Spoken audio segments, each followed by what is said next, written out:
Oke teman-teman, selamat datang di Bas Banajar YouTube channel. Pada kesempatan kali ini, kita akan membahas latihan berikut ini. Tetapi, sebelum kita masuk ke pembahasan video, saya akan mengajak teman-teman untuk terlebih dahulu mengklik tombol subscribe pada channel ini dan nyalakan loncengnya, lalu klik like pada video ini jika kalian merasa terbantu. Oke, langsung saja kita masuk ke pembahasan videonya.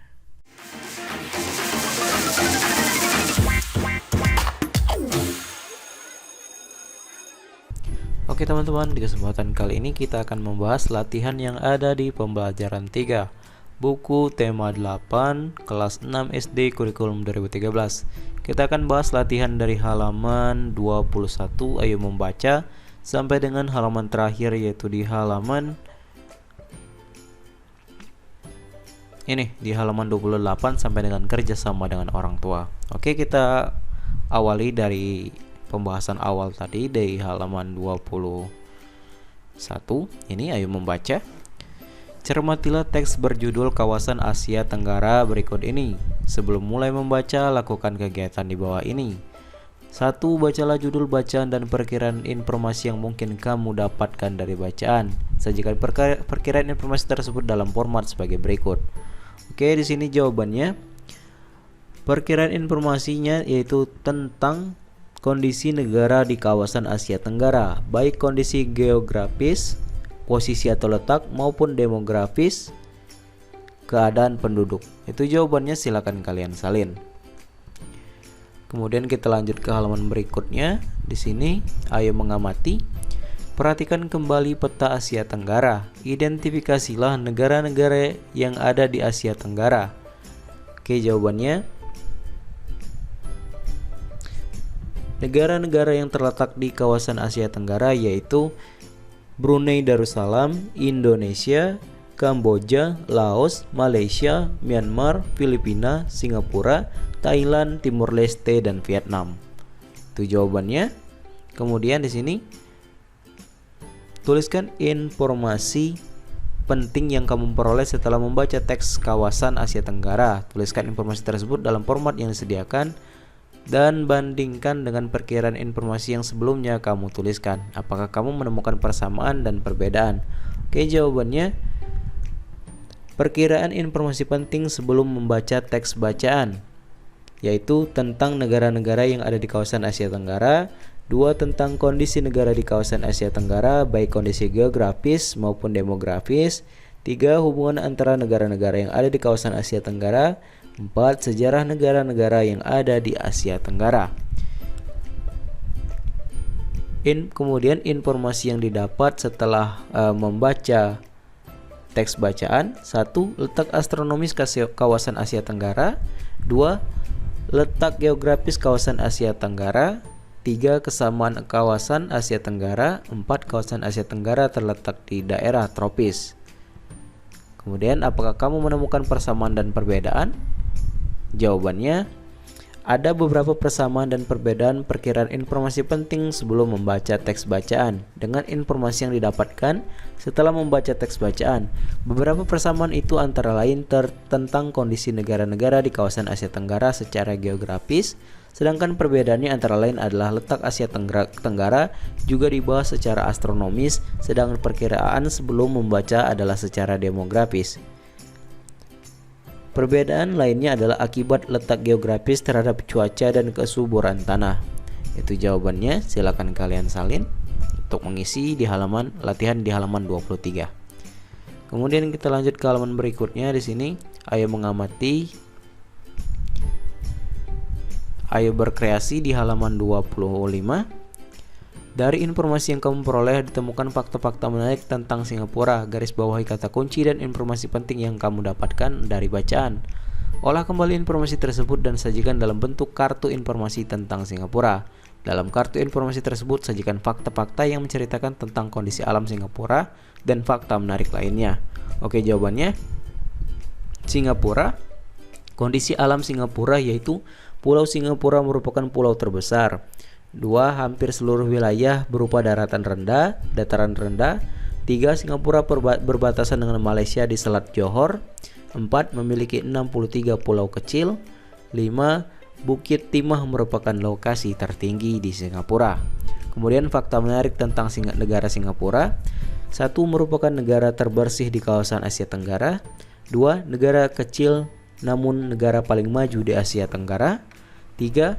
Walau negara kecil tapi memiliki cagar alam dan tanah botani, taman botani. 4. Singapura hanya memiliki 63 pulau kecil. 5. Lokasi tertinggi di Singapura hanya setinggi 163,6 meter. Itu jawabannya untuk ayo berkreasi. Kemudian kita lanjut ke halaman berikutnya di sini. Ke halaman 26. Dari informasi yang kamu dapatkan tentang Singapura, jawablah pertanyaan di bawah ini. Nomor 1.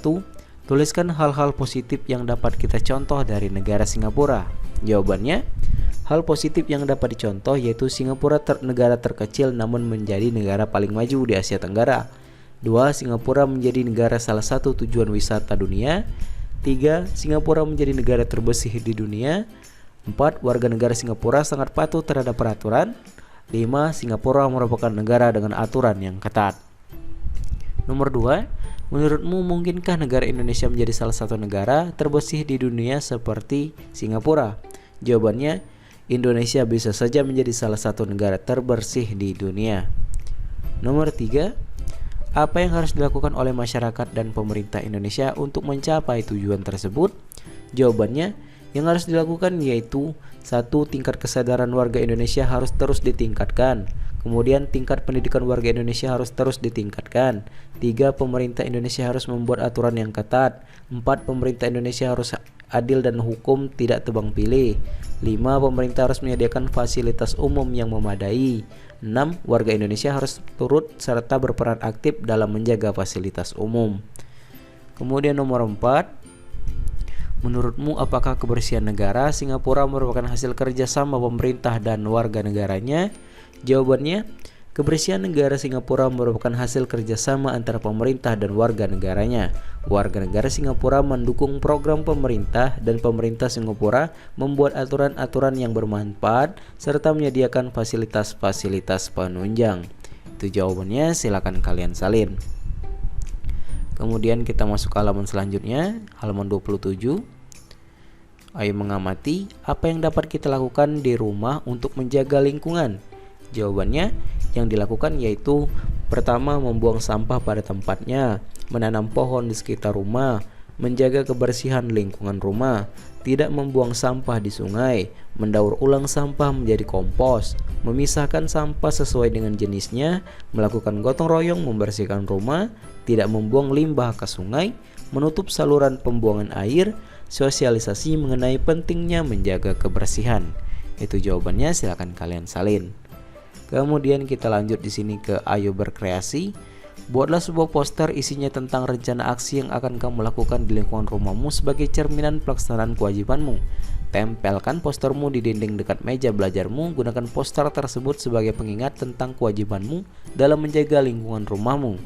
Oke, di sini sebagai contoh saya akan berikan gambar. Silakan kalian lihat. Ini adalah gambarnya.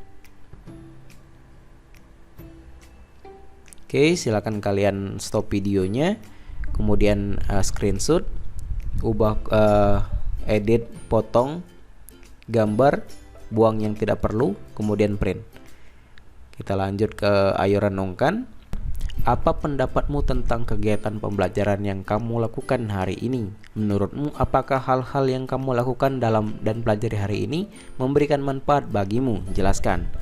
Jawabannya, ya, sangat bermanfaat karena saya belajar bagaimana menjaga lingkungan agar bersih dan terjaga. Dengan lingkungan bersih kita bisa menikmati udara segar dan selalu sehat. Kemudian kerjasama dengan orang tua. Kerjakan bersama orang tuamu, buatlah rencana yang akan dilakukan keluargamu sebagai salah satu perwujudan pelaksanaan kewajibanmu menjaga lingkungan di sekitar rumahmu. Dalam rencana tersebut tentukan siapa saja yang akan terlibat, tentukan pula hak dan kewajiban dari setiap orang yang terlibat. Oke, jawabannya hak dalam keluarga yaitu mendapatkan kasih sayang dari anggota keluarga, menerima nafkah baik dengan bentuk sandang pangan maupun papan, terhindar dari kekerasan rumah tangga. Sedangkan kewajiban dalam keluarga tidak membuang sampah sembarangan, menjaga ketertiban, menjaga kelestarian lingkungan sekitar, tidak merusak perkarangan lingkungan sekitar rumah. Itu jawabannya, silakan kalian salin. Dan mungkin sampai sini saja untuk pembahasan kali ini. Jika ada jawaban yang kurang jelas atau kurang dimengerti, silakan kalian tanyakan di kolom komentar di bawah.